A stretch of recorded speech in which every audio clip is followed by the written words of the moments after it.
The digital world of the grid hasn't disappeared yet. It has come back again with TRON, Aries, taking a step into the real world. The trailer of the movie, TRON Ares, was released on April 5th, 2025, and fans are already thrilled as to what the movie will hold. But what is it that you missed out on, and how are the first two prequels of this movie related? Are AI the only themes that are explored here? We've done a deep dive and come up with the most possible theories on what could happen in the TRON Ares, with all the Easter eggs as well.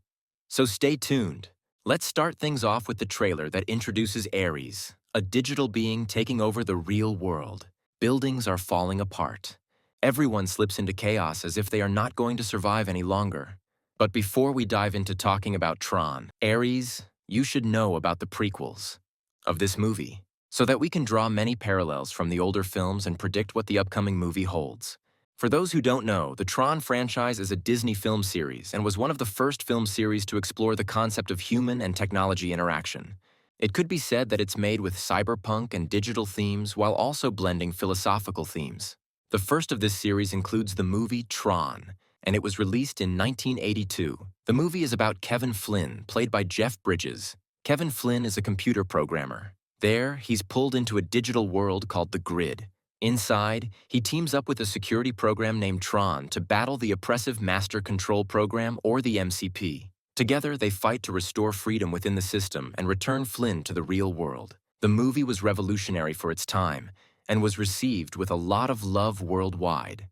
Critics praised the film especially for its CGI and concept of a computer being an entire world of sentient programs. Now that you know everything about the first prequel, let's come back to talk about the upcoming sequel, TRON Ares. You might wonder, who is this Ares now? Ares, a character from the movie, will be played by none other than Jared Leto. And as we all know, he's a name known for his intense method acting and full-on transformations, physically and mentally, which I'm sure we are about to witness in TRON Ares as well. Now, many fans have made various theories about Ares, about his creation, who made him, and why he might have entered the real world.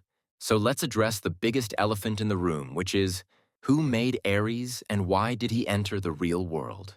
One famous theory is that Ares is a result of the fusion of earlier programs. In the trailer, Ares seemed to have various red hues in him. This red hue within him and his fiction might be a sign of comeback of MCP ideologies or influence. While this is one possibility, other fans say that it could be Dillinger's defense program that was built upon TRON's source code. Dillinger was the main villain in the previous film, and it gives us hints of a deeper storyline involving Dillinger's lineage. Evan Peters is starring as Ed Dillinger, continuing the legacy of the actual villain. Another theory is how Ares is designed to be a peacekeeper. These fans believe that he developed his own will and his living makes him question his purpose. Now, before we go ahead to the rest of the theories, we must understand a little more about the second prequel of the film. The second film of this series is TRON, The Legacy. This was released in 2010, 3 decades after the release of TRON here. Sam Flynn is also pulled into the grid because he was searching for his father. He finds out that Kevin has been trapped for years and that his digital clone, Clue, has taken over. With Quora, played by Olivia Wilde, another digital being, Sam and Kevin try to stop Clue's plan to invade the real world. Coming back to the upcoming sequel, you might by this point from the trailer understand that Sam Flynn and Quora are not a part of this upcoming film. Kevin Flynn is making a comeback, despite him not being able to survive earlier in TRON Legacy. The trailer added his voice.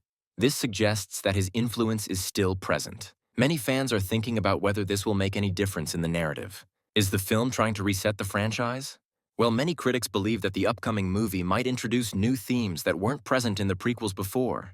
And so far, there are spoilers and Easter eggs saying that Kevin will be making a comeback. Was Kevin really alive all this time? Why did they show Kevin to be dying then? Or is he pulling strings from the shadows? There is a possibility that Kevin has a digital influence of his own, which is probably backed up by his persona. These are questions that only the movie could answer with absolute clarity, but I do believe that he was alive all along. Which also brings us to the question, will he handle the villain by himself? One theory suggests that maybe Kevin left behind some backdoor code in the system, and it's something only Ares can find. Or maybe Ares himself is a part of Kevin. Some fans even theorize that Ares could be a fragment of Kevin's consciousness, uploaded and altered after years in the grid. Well, if that's the case, Is Aries a villain or an anti-hero? Well, from the looks of the trailer, Aries looks like one of those Machiavellian villains who is about to absolutely destroy the world. Joachim Ronning, the director of the film, describes Aries like a Pinocchio, a being who wants to become real. This theme suggests that artificial intelligence may desire to explore humanity and identity. So Aries could be different from what we imagine. He could turn out to be much more friendly and human after all. This theory, in my opinion, is the most fascinating bit of it all because it draws parallels between what we all thought of AI at one point of time. We all believed that AI was a dangerous tool at one time, but now many rely on AI more than any human they know in their personal life. But the fact that AI is dangerous isn't completely untrue, is it?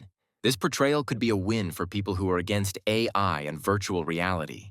But on the other hand, many fans pointed out that Aries was heard saying that he wished to search for something he didn't understand. This could possibly hint at Aries' mix of philosophy and identity crisis. Maybe Aries isn't trying to take over humanity, but just wishes to be understood. But if Aries turns out to be like Clue, it might not offer us a good ending. Are we heading towards a similar theme in this movie too? Probably yes. On the other hand, thanks to Tron, who has always had a very different vibe, the franchise has always delivered the message of coexistence, but now that line might be getting blurred.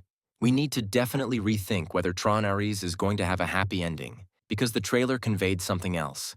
Will Ares be stopped, or will people try to make peace with him? We'll have to wait and see. Lately, we've all been talking a lot about the risks of artificial intelligence. Ares could be viewed as a representation of artificial intelligence. Human beings have come a long way through innovation. So maybe we can also find a way to manage what we create. That seems fair, right? Fans are very excited to see what this third part will bring. There's also a lot of curiosity about whether we'll see another sequel in the future. Maybe characters like Sam Flynn or Quora might return too. But what do you think? Share your thoughts in the comments, and don't forget to subscribe to our channel.